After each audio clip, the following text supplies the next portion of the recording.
Bonjour. Je me suis rendu compte qu'en fait je vous ai pas présenté du tout l'objet monté et terminé pour ce jouet Hot Wheels Starships avec le Star Destroyer Assault, et qu'il fallait quand même que je vous montre un petit peu ce que ça donne. Donc pour rappel, c'est un objet que j'ai trouvé à Noz à un tarif relativement décent, et je m'attendais pas à trouver un diorama représentant X-Wing shootant des TIE Fighters, et surtout avec des explosions comme ça. Donc je l'ai eu à, on va dire, 8 €, 7,99 € à Noz. Et le truc, c'est qu'apparemment il faut découper, en fait, très certainement ici ce diorama avec les petits pointillés qui sont là. Je suis pas sûr que ça se fasse correctement avec mes gros doigts, donc en plus ça fout en l'air la boîte, ce qui est quand même bien dommage parce que c'est une bien jolie boîte, mais je vais quand même m'y atteler pour voir ce que ça donne au final. Et ce que je vais faire, c'est que je vais découper dans la suite des pointillés là, et puis vous montrer ce que ça donne. Bon, bah, première constatation, en fait il n'y a aucune obligation à ouvrir comme c'est indiqué ici par là, et en fait le diorama est là-dedans. Donc en fait ils vous font ouvrir et abîmer la boîte Hot Wheels, certainement à dessein, puisqu'ils savent très bien que Star Wars c'est quand même à destination de très souvent des collectionneurs.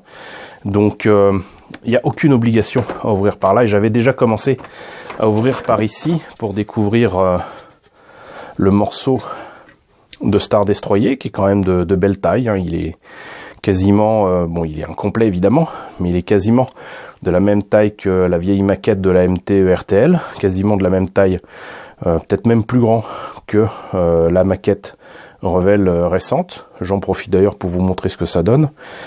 Comme vous voyez, il n'y a pas énormément de détails, mais il y en a. Voilà. C'est quand même pas mal du tout. Et je dirais même qu'à la limite, il y a trop de détails là sur les côtés. Et étrangement, sur la tranche elle-même, c'est assez décevant. Ça fait fanon de baleine, ce qui ne rime strictement à rien. En fait, là, ils auraient pu faire quand même un petit peu mieux. À l'arrière, pareil, fanon de baleine. En fait, ça me fait penser au support des pièces imprimées en 3D.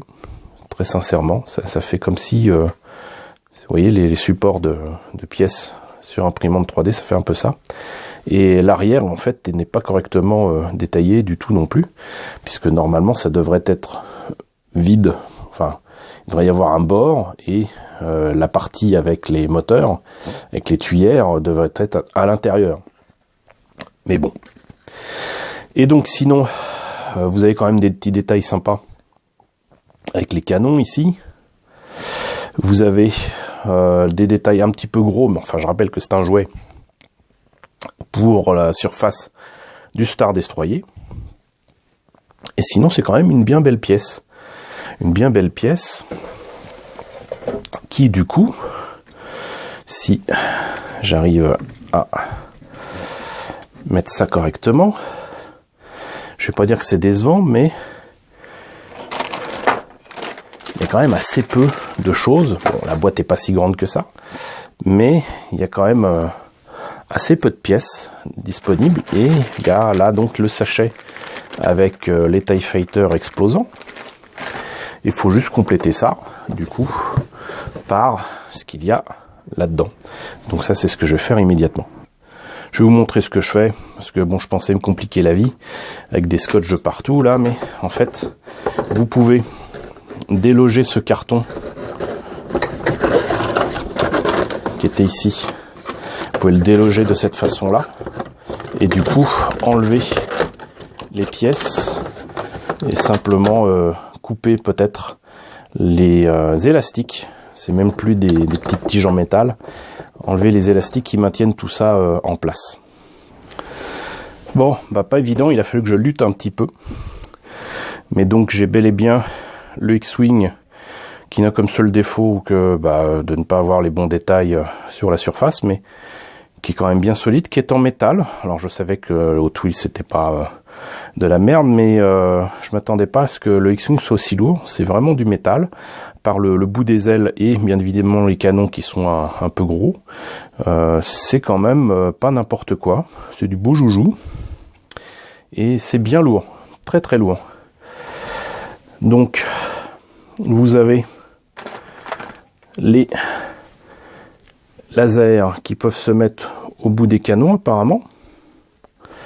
On va voir ça. C'est pas évident de le faire tenir sur quoi que ce soit. Alors, je suis assez étonné en fait. Ça, il n'y a pas de trou. Je pensais que ça tiendrait là, mais non. Donc voyons ce que ça donne avec le reste.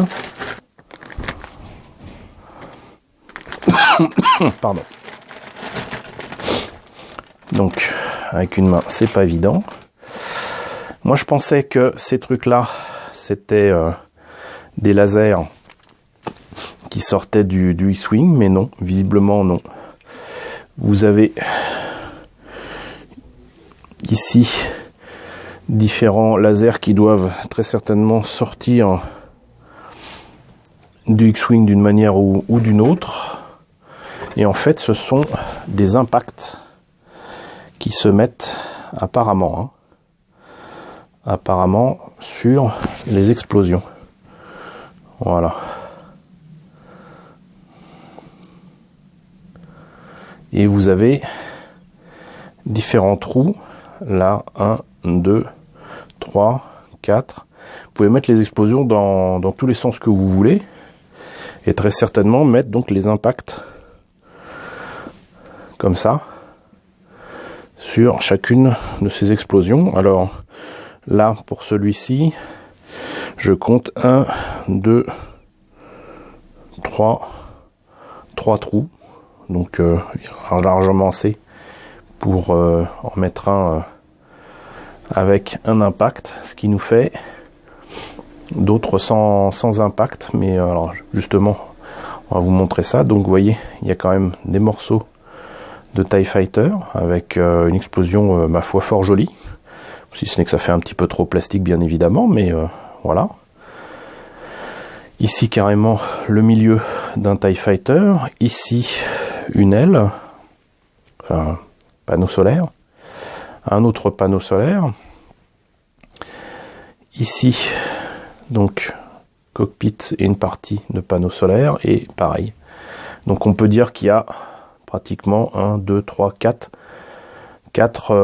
TIE Fighter vraiment avec les cockpits. Le reste c'est des ailes. Et il y a bel et bien les...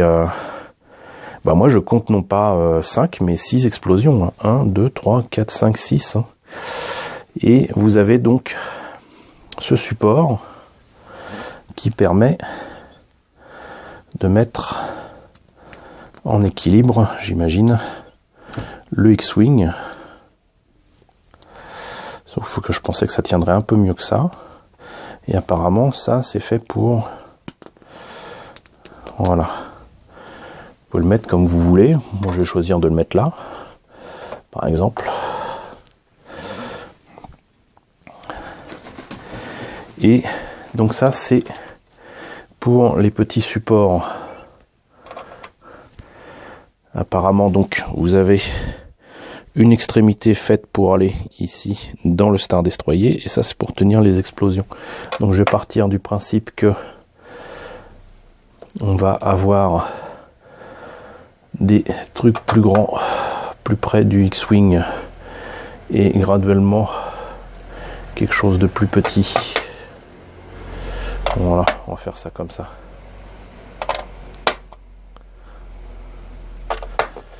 Et mettre ces trucs là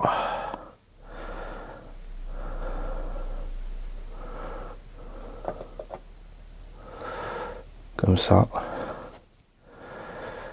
Hein, ça reste du jouet. Hein. Donc c'est rigolo parce que effectivement ça permet de faire les traînées de laser.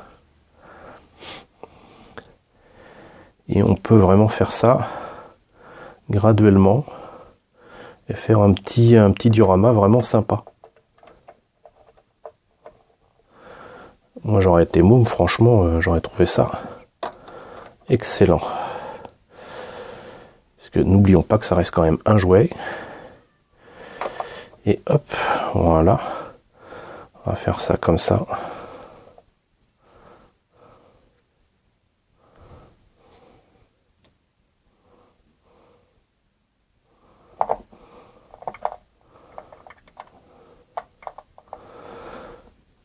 Voilà, ça vaut ce que ça vaut.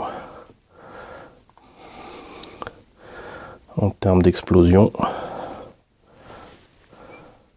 Donc désolé, tout à ma joie de découvrir ce jouet, je n'ai pas surveillé l'écran et je pense que j'ai filmé pendant un temps en flou, mais enfin vous avez compris le truc. Et tout ce qui me reste à faire en fait, c'est de sortir la partie imprimée, le fond de ce diorama. C'était l'élastique, l'autocollant qui tenait le plastique. Et alors, bonne nouvelle, ce n'est pas un truc imprimé sur papier, c'est imprimé sur, j'allais dire du vinyle, mais voilà, sur une, comment dirais-je, une partie plastique. Et ma foi, c'est pas mal du tout.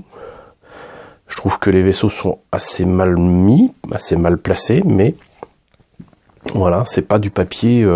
Je craignais que ce soit une partie imprimée dans le carton d'emballage. Ça peut arriver dans certains jouets, mais finalement non. C'est encore une fois de la qualité. Je suis très agréablement surpris. Donc voyons ce que ça donne si je place ça là-dessus. Et ben sans problème, ça tient. Et on va voir d'ailleurs d'un petit peu plus près ce que ça donne. Alors avant de voir ça, je tenais à présenter donc quand même ce que je n'ai pas suivi du tout, à savoir la notice d'instruction.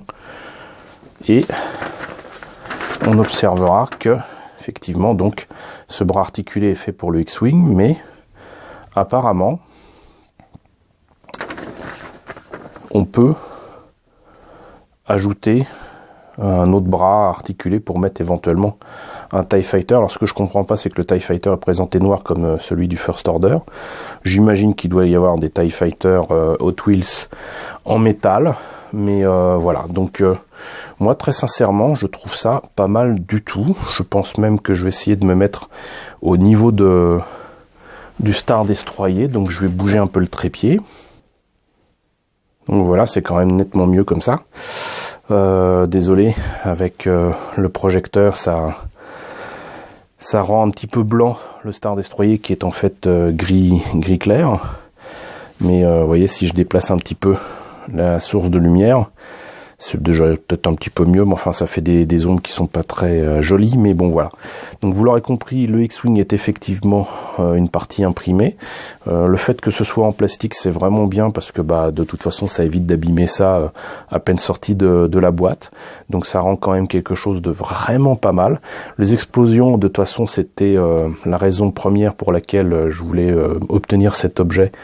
Et bah visiblement j'ai eu raison. C'est quand même de bien belles explosions, de bien belles boules de gaz enflammées.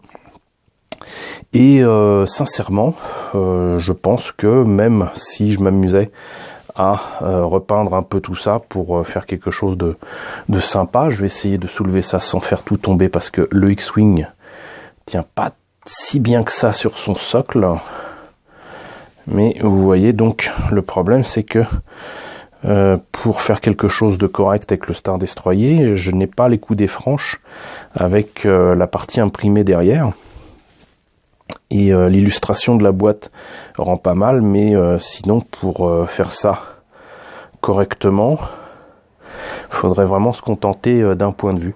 Et j'oserais dire qu'en fait, si je faisais ça en diorama, moi je ne choisirais pas de faire des tiges, même si elles sont transparentes, qui vont, on va dire, du sol vers le haut, parce que ça c'est le meilleur moyen de montrer où ça se trouve, et on perd l'illusion de la pesanteur, de l'aspect, comment dirais-je, volatile de ces objets.